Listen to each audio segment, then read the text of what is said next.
Hola YouTube, hoy continúo la serie de los transatlánticos, e inauguro la segunda temporada de esta serie, con la historia del RMS Lusitania. Comenzamos. El RMS Lusitania fue un transatlántico británico diseñado por Leonard Pesquet 23 y construido en el astillero John Brown y Company en Clydebank, Escocia, para la ilustre empresa naviera Cunard Line. Fue nombrado en honor de la antigua provincia romana de Lusitania, y se incorporó a la flota de Cunard en agosto de 1907. Fue en su momento, el buque de pasajeros más grande del mundo junto a su gemelo, el RMS Mauretania, hasta que la compañía rival White Star Line botó el RMS Olympic en 1910, y el RMS Titanic en 1911. El Lusitania fue construido como parte de la competición de la Cunard Line con otras compañías navieras, principalmente alemanas, por el tránsito de pasajeros en el Océano Atlántico. En 1897, el buque alemán SS Kaiser Wilhelm der Grosse se convirtió en el barco más grande y lujoso del mundo y, al año siguiente, se hizo con la banda azul frente al RMS Campania y el RMS Lucania de Cunard. Así, Alemania pasó a dominar el comercio de pasajeros en el Atlántico Norte. En 1906, disponía de 5 transatlánticos de 4 chimeneas en servicio, 4 de ellos propiedad de la empresa Norddeutscher Lloyd, siendo conocidos como los barcos de la clase Kaiser. Por la misma época, la compañía International Mercantile Marine Co., propiedad del financiero estadounidense JP Morgan, trataba de monopolizar el comercio de pasajeros mediante la adquisición de varias navieras, entre ellas la británica White Star Line. A principios de siglo, esta empresa había obtenido una gran popularidad con sus nuevos navíos, el RMS Celtic, el RMS Cedric, el RMS Baltic y el RMS Adriatic. En vista de estos acontecimientos, Cunard estaba determinada a retomar su prestigio. 11 Mediante un acuerdo firmado con el gobierno británico en junio de 1903, la compañía recibió un préstamo de 2.600.000 libras, reembolsable en un período de 20 años, para financiar la construcción de 2 nuevos transatlánticos, el Lusitania y el Mauretania. Ambos buques fueron diseñados por el arquitecto naval Leonard Pesquet. Con una velocidad de crucero cercana a los 24 nudos, 44,4 km por hora, cada navío recibirían un subsidio operativo anual de 75.000 libras, junto con un contrato de correo por valor de 68.000 libras. A cambio, el gobierno acordó financiar la construcción de ambos barcos, bajo la condición de que estos se construirían según las especificaciones del almirantazgo para que pudieran ser reconvertidos en cruceros armados en caso de ser necesario. La construcción del Lusitania se realizó en el astillero escocés de John Brown y Company, en Clydebank. Los trabajos de construcción comenzaron el 17 de agosto de 1904, con la colocación de la quilla. Lorimer Clyde, el presidente de la Cunard Line de aquel entonces, fue el encargado de inaugurar formalmente la construcción al martillear el primer remache de la quilla. Cunard apodó el barco como el escocés, en honor al país en donde fue construido y para diferenciarlo con su buque hermano, el Mauretania, cuya construcción se realizaba paralelamente en el astillero de Swan-Hunter, en Inglaterra. Los detalles finales para los diseños de ambos barcos quedaron a cargo de los diseñadores de ambos astilleros, de forma que tanto el Lusitania como el Mauretania difirieran en numerosos aspectos, como en el diseño de su casco o en el de los respiraderos de la cubierta de botes, que seguían un diseño más tradicional a bordo del Mauretania, en contraste con los de diseño cilíndrico que presentaba el Lusitania. Además, el Mauretania fue diseñado con un castillo de proa ligeramente mayor que el del Lusitania, superando su eslora por casi 1 metro. Sumado a este detalle, el Mauretania fue diseñado para desplazar un tonelaje mayor, así como una potencia más alta para sus turbinas. Se tuvo que reconfigurar el pórtico del astillero de John Brown para poder lanzar el casco de 240 metros del Lusitania a través de la parte más ancha disponible del río Clyde, donde se cruzaba con un afluente. La nueva grada ocupaba el espacio de las 2 previas y se construyó sobre pilotes de refuerzo clavados profundamente en el suelo para garantizar que pudiera soportar de manera temporal el peso concentrado del gran barco mientras se deslizaba hacia el agua. La compañía tuvo que invertir 8.000 libras para dragar el Clyde, 6.500 libras para la instalación de una nueva planta de gas, 6.500 libras en una nueva planta eléctrica, 18.000 libras en la ampliación del muelle y 19.000 libras para la adquisición de una nueva grúa capaz de levantar 150 toneladas, así como 20.000 libras en maquinaria y equipo adicional. El Lusitania fue botado al mar el 7 de junio de 1906, 8 semanas después de lo previsto debido a huelgas laborales, y 8 meses después de la muerte de Lord Inverclyde. La princesa real Luisa fue invitada a la ceremonia de la botadura para bautizar el barco, pero no pudo asistir, por lo que el honor recayó en la viuda de Inverclyde, Lady María. 600 invitados y miles de espectadores asistieron a la ceremonia. Para frenar el avance del Lusitania una vez que ingresó en el agua, se emplearon miles de toneladas de cadenas de arrastre unidas al casco mediante anillos temporales. Semanas antes de la botadura, se instalaron las 4 hélices del buque, sin embargo, en posteriores navíos, estas se colocarían en dique seco para evitar que pudieran dañarse al chocar con otro objeto durante el deslizamiento. Tras la botadura, el Lusitania fue remolcado hasta el dique seco, donde los trabajos finales de construcción y acondicionamiento se llevarían a cabo durante el siguiente año.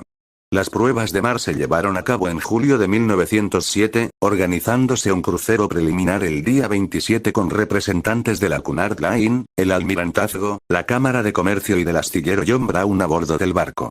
Durante las pruebas, el Lusitania alcanzó velocidades de 25,6 nudos, 47,4 km por hora, en una milla medida, 1,6 km, en Skelmorlie, con sus turbinas funcionando a 194 RPM, produciendo 76,000 CV de potencia.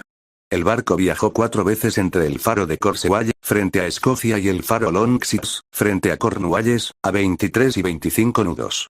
Tras recorrer un total de 300 millas, 483 kilómetros, el Lusitania logró alcanzar una velocidad media de 25,4 nudos, 47,0 kilómetros por hora, ligeramente superior a los 24 nudos requeridos por el contrato de Cunard con el Almirantazgo.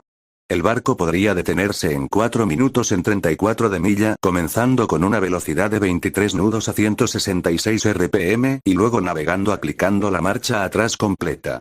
A 180 RPM, se realizó una prueba de giro y el Lusitania realizó un círculo completo de 1000 yardas de diámetro en 50 segundos. El timón requirió 20 segundos para girar con fuerza a 35 grados. Finalmente, tras completar con éxito las pruebas en el mar, el Lusitania fue entregado formalmente a la Cunard Line el 26 de agosto de 1907.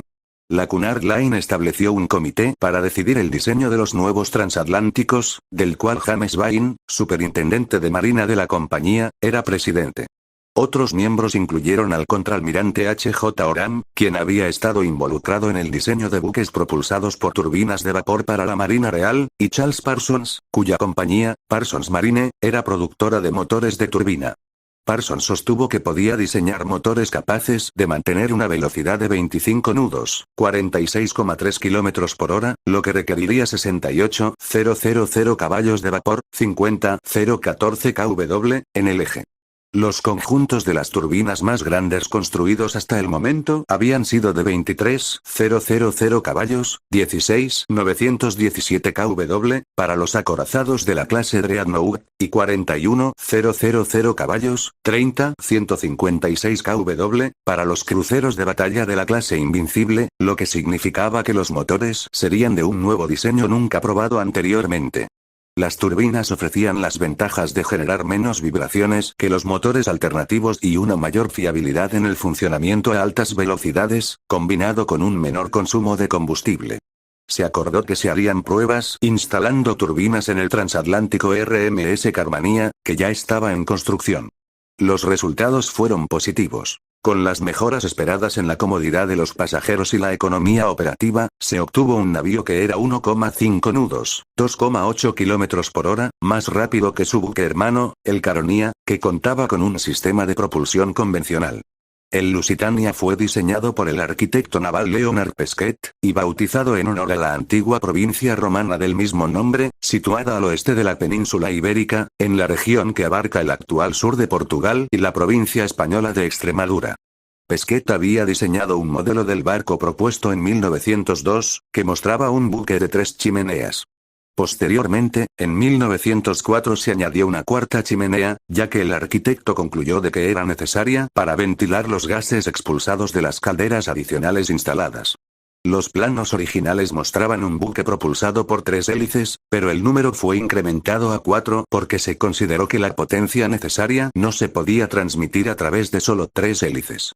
4 turbinas de vapor impulsarían de manera independiente las 4 hélices, con turbinas de inversión adicionales para impulsar solo los ejes internos. Las hélices eran impulsadas directamente por las turbinas, ya que todavía no se habían desarrollado cajas de engranajes suficientemente robustas, y no estarían disponibles hasta 1916. Debido a esto, las turbinas fueron diseñadas para funcionar a una velocidad mucho más baja que las normalmente aceptadas como óptimas. Por lo tanto, su eficiencia era menor a bajas velocidades que en una máquina de vapor convencional, pero significativamente mayor cuando las máquinas funcionaban a alta velocidad, como solía ser en el caso de los grandes transatlánticos. El Lusitania estaba equipado con 23 calderas de 2 extremos y 2 de un solo extremo, que se ajustaban al espacio delantero donde el barco se estrechaba, operando a un máximo de 195 psi y conteniendo 192 hornos individuales.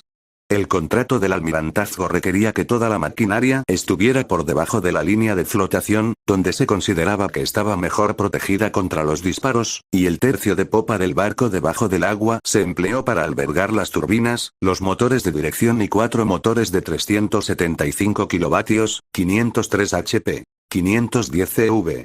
La mitad central del buque contenía 4 salas de calderas, y el espacio restante en el extremo delantero del barco estaba reservado para carga y almacenamiento. Se colocaron búnkeres de carbón a lo largo del barco fuera de las salas de calderas, con un gran búnker transversal inmediatamente frente de la sala de calderas N1. Además, se consideró que el carbón brindaba protección adicional a los espacios centrales contra posibles ataques. En la parte delantera estaban los casilleros para albergar las enormes cadenas del ancla, además de los tanques de lastre para ajustar el asiento del barco. El espacio del casco estaba dividido en 12 compartimientos estancos, 2 de los cuales podían inundarse sin riesgo de que el barco se hundiera, conectados por 35 mamparos estancos, que se comunicaban entre sí mediante puertas accionadas hidráulicamente. El barco tenía un doble fondo con el espacio dividido en celdas estancas separadas. La altura excepcional del navío se debió a las 6 cubiertas de alojamiento de pasajeros situadas por encima de la línea de flotación, en comparación con las 4 habituales en los transatlánticos de la época. En el momento en el que se finalizó su construcción, el Lusitania se convirtió, durante un breve periodo, en el barco de pasajeros más grande jamás construido en el mundo, siendo superado por su buque gemelo, el Mauretania, cuando este entró en servicio. El alojamiento de pasajeros era un 50% más grande que el disponible a bordo de sus contemporáneos, con alojamiento para 552 pasajeros en primera clase, 460 en segunda y 1186 en tercera. Su tripulación estaba formada por 69 personas en cubierta, 369 trabajadores en las salas de máquinas y 389 empleados para atender a los pasajeros. El barco contaba con iluminación eléctrica, telégrafo inalámbrico, ascensores eléctricos, instalaciones suntuosas y un prototipo del actual sistema de aire acondicionado. Interior editar el Lusitania, el Mauretania y el Aquitania eran buques hermanos y pertenecían a la naviera británica Cunard Line. Los 3 fueron algunos de los barcos más utilizados para el transporte de pasajeros entre Estados Unidos y Europa. El Lusitania contaba con 239 m de eslora, 31 550 t de desplazamiento y 26 m de manga. Era capaz de transportar un total 2.198 pasajeros distribuidos en sus diferentes clases. El barco fue diseñado con líneas elegantes, dotado de 4 chimeneas, turbinas de vapor y 4 hélices. De acuerdo con la normativa de la época, poseía suficientes botes salvavidas, concretamente 16. 13 era además el más moderno de su tiempo, con 17,5 compartimientos estancos, detectores de incendios, control eléctrico de los botes salvavidas y una potente central de TSH. Se diferenciaba del Mauretania por poseer 1500 t menos de desplazamiento, tener tumbonas de cubierta, respiraderos cilíndricos, en vez de los tradicionales, y un castillo de proa más corto, entre otros detalles. En el momento de su introducción en la ruta del Atlántico Norte, tanto el Lusitania como el Mauretania poseían los interiores más lujosos, espaciosos y cómodos a flote. Cunard contrató al arquitecto escocés James Miller para diseñar los interiores del Lusitania, mientras que, para el Mauretania, la compañía escogió al arquitecto inglés Harold Peto. Miller empleó yeserías para los interiores del buque, mientras que Peto realizó un uso extensivo de paneles de madera, dando como resultado de que la impresión general de los interiores del Lusitania fuera más brillante que la del Mauretania.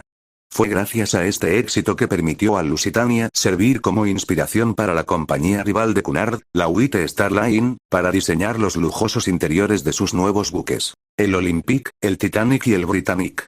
Los alojamientos para los pasajeros estaban distribuidos en 6 cubiertas. Desde la cubierta superior hasta la línea de flotación se localizaban la cubierta de botes, cubierta A, la cubierta de paseo, cubierta B, la cubierta de refugio, cubierta C, la cubierta superior, cubierta D, la cubierta principal, cubierta E, y la cubierta inferior, cubierta F. Como se ve a bordo de todos los transatlánticos de la época, los espacios que abarcaban las instalaciones de primera, segunda y tercera clase estaban estrictamente separadas.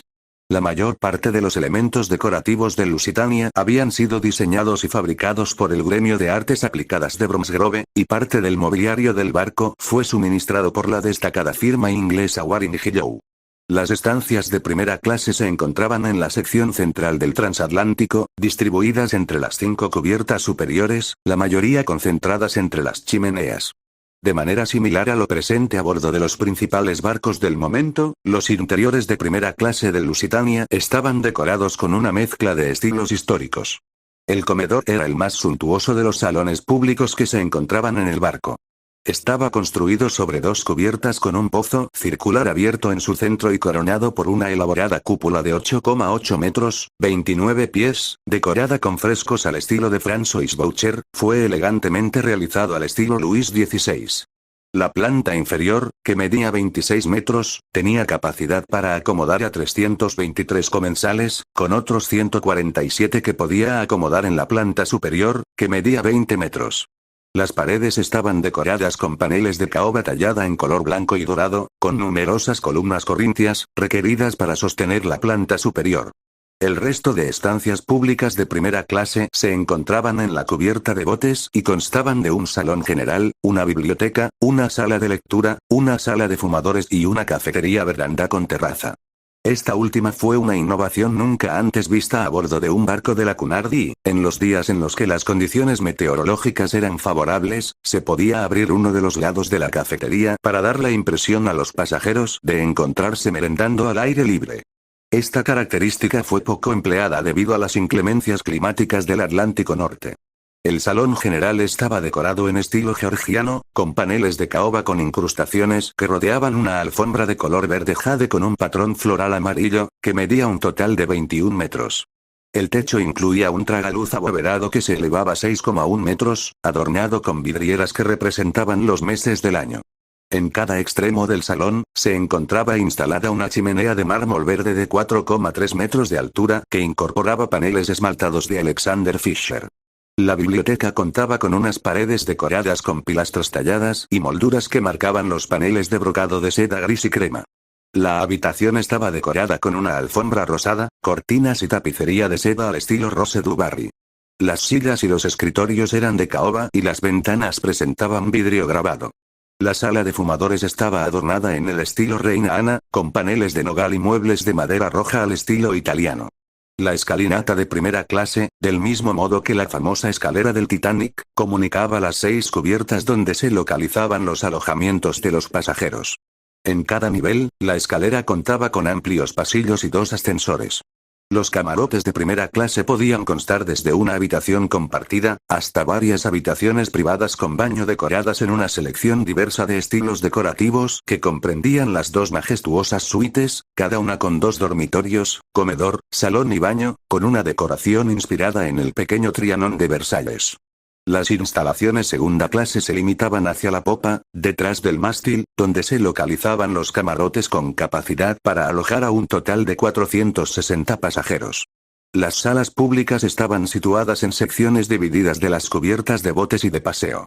El diseño de las estancias para esta clase fue asignado al arquitecto del astillero de Clydebank, Robert Witte. El comedor de segunda clase, aunque era más pequeño y sencillo, presentaba un diseño que reflejaba el del comedor de primera, con paredes revestidas con paneles y talladas con pilares de yeso blanco.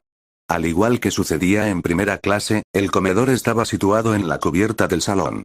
Las salas de fumadores y de las damas ocuparon el espacio de alojamiento de la cubierta de paseo, con el salón general en la cubierta de botes.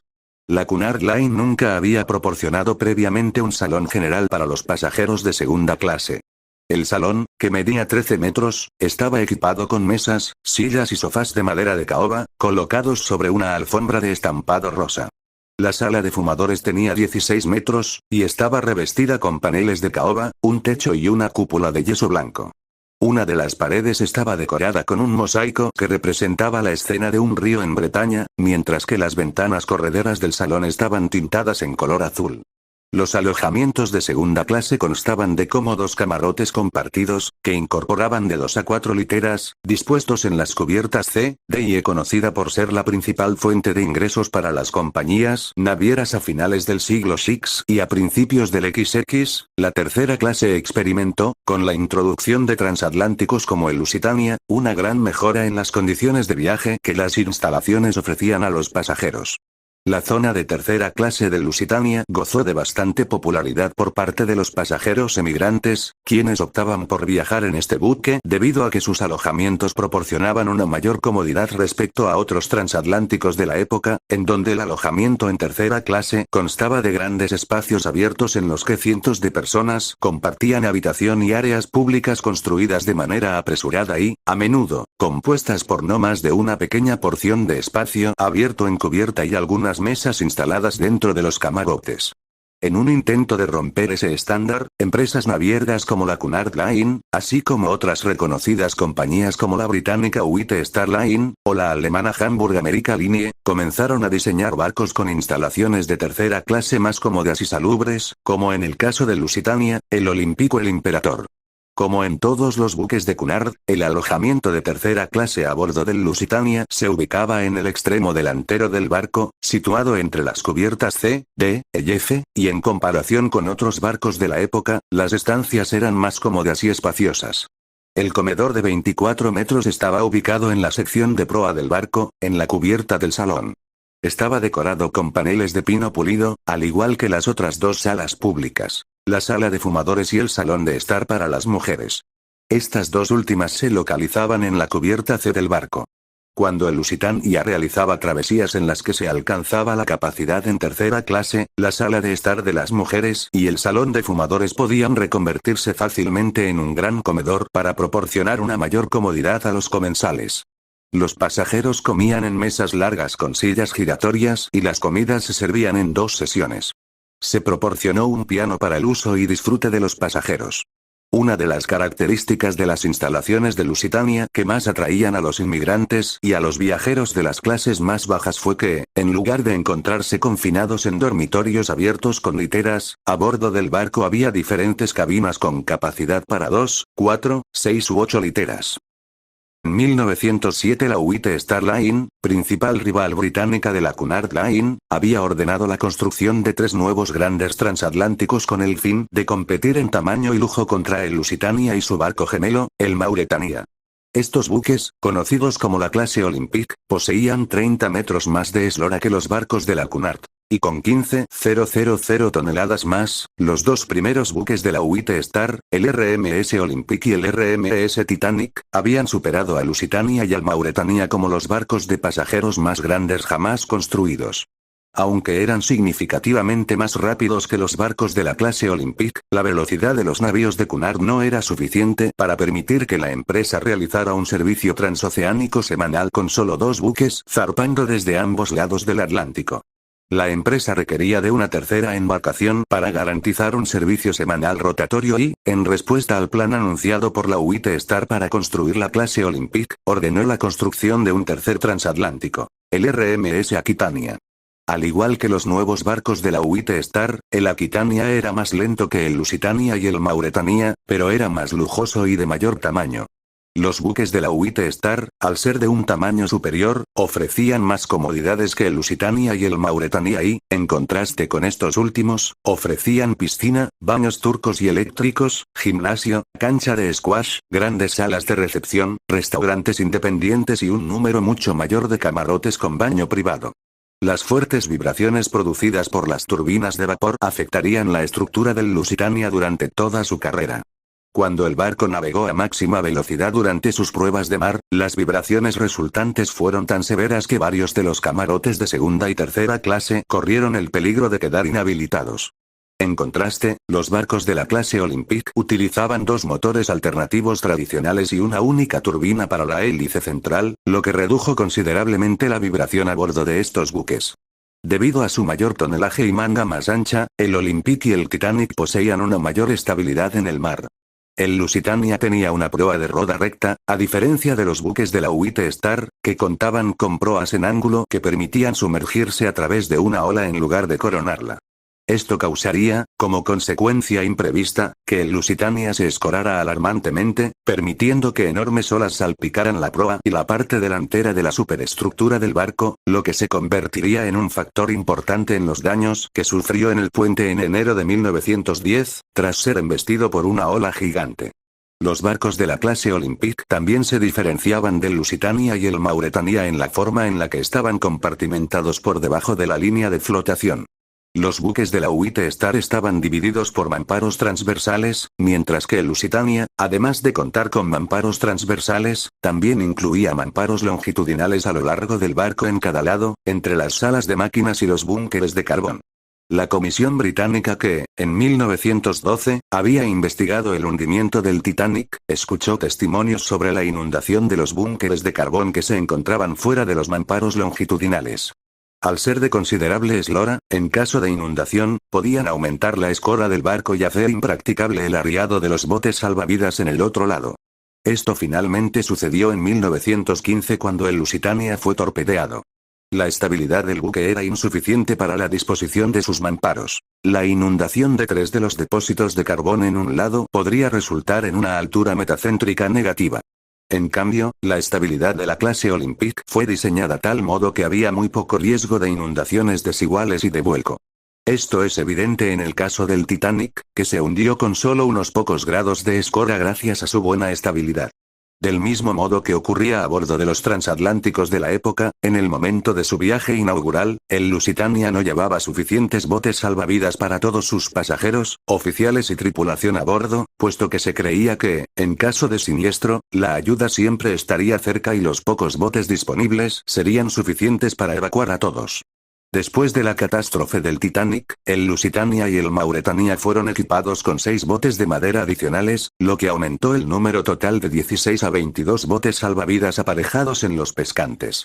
La capacidad total fue complementada mediante la incorporación de 26 lanchas plegables, 18 almacenadas directamente debajo de los botes convencionales y 8 en la cubierta de popa. Las lanchas plegables se construyeron con fondos de madera huecos y lados de lona, y debían ensamblarse en caso de ser necesario su uso.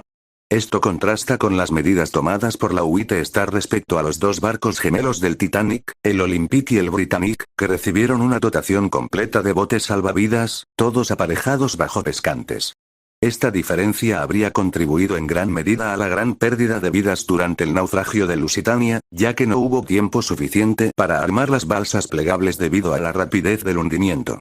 En comparación con la tragedia del Lusitania, durante el hundimiento del Britannic en 1916, la tripulación contó con más tiempo para organizar y ejecutar la evacuación. El tiempo que tardó el Britannic en hundirse fue 3 veces mayor que el que tardó el Lusitania, logrando así salvar a una mayor cantidad de personas. El Lusitania realizó su viaje inaugural el 7 de septiembre de 1907, bajo el mando del comodoro de la Cunard Line James Watt, realizando la ruta entre Liverpool, Queenstown y Nueva York. Una multitud de 200.000 personas se reunieron en el puerto de Liverpool para despedir al barco más grande jamás construido hasta entonces, que zarpó a las 21:02 con rumbo al puerto irlandés de Queenstown, actual Cove, donde realizaría escala para recoger a más pasajeros. A las 12 del día siguiente, prosiguió su rumbo a Nueva York a través del Atlántico. En las primeras 24 horas logró 561 millas, 903 kilómetros, sumado al total de millas diarias recorridas durante los siguientes 4 días. 575, 570, 593 y 493 millas, antes de llegar a Sandy Hook, en Nueva Jersey, a las 9 del 13 de septiembre, tardando 5 días y 54 minutos en cruzar el Atlántico. En el puerto de Nueva York, una multitud de personas se reunieron en las orillas del río Hudson desde Battery Park al embarcadero 56 para recibir a Lusitania a su llegada a puerto, por lo que la policía acudió al lugar para controlar a la multitud y evitar incidentes. Tras atracar en los muelles de Nueva York, el buque permaneció abierto al público durante la siguiente semana, estando disponible para visitas guiadas. A las 15 horas del 21 de septiembre, el buque partió en su viaje de regreso a Gran Bretaña, llegando a Queenstown durante la madrugada del 27 de septiembre, y a Liverpool durante la tarde de ese mismo día. Tras haber tenido que retrasar su llegada debido a la niebla, el Lusitania tardó 5 días, 4 horas y 19 minutos en completar su travesía de retorno a Europa. En octubre de 1907, durante su segundo viaje, el barco llegó a Nueva York tras realizar una travesía que duró 4 días, 19 horas y 53 minutos, logrando batir el tiempo récord establecido por el transatlántico alemán Deutschland, de 5 días, 11 horas, y 54 minutos, con lo que consiguió recuperar la preciada banda azul para el Reino Unido. En este viaje de tiempo récord, la velocidad media alcanzada fue de 23,99 nudos, 44,43 km por hora, en dirección oeste y 23,61 nudos, 43,73 km por hora, en sentido este. El Lusitania conservó el premio y el récord de la travesía más rápida en sentido este hasta diciembre de ese año, con la entrada en servicio de su barco gemelo, el Mauretania. No obstante, el Lusitania conservó el récord en la ruta hacia el oeste hasta julio de 1909, cuando, tras mejorar su propio récord de velocidad con un promedio de 25,85 nudos, 47,87 km por hora, le fue definitivamente arrebatado por el Mauretania tras realizar una travesía más rápida, manteniendo el premio durante los siguientes 20 años. Durante sus 8 años de servicio, el barco atravesó el Atlántico 201 veces, en la ruta de Cunard entre Liverpool y Nueva York, transportando a un total de 15, 57, 95 pasajeros en sus travesías en dirección oeste y 10, 61, 80 hacia el este. El 7 de mayo de 1915, el Lusitania fue torpedeado a las 14 horas frente al faro de Old Adolf Kinsale, en las costas irlandesas, por el submarino alemán SMU-20, comandado por el capitán Walter Schwieger. En solo unos minutos se había escorado 25º, haciendo que fuese muy difícil arriar los botes salvavidas. En tan solo 18 minutos, el buque se había hundido. Después de la explosión del torpedo sobre el casco de la nave, se reportó una segunda explosión de la cual no se sabe con certeza su causa, aunque ninguno de los elementos reportados entre la carga tenía el poder explosivo suficiente como para causarlo. Debido a que esta explosión fue la principal causa de su rápido hundimiento, ha dado lugar a múltiples especulaciones. 14. El naufragio causó la muerte de más de 1.198 pasajeros incluidos 100 niños.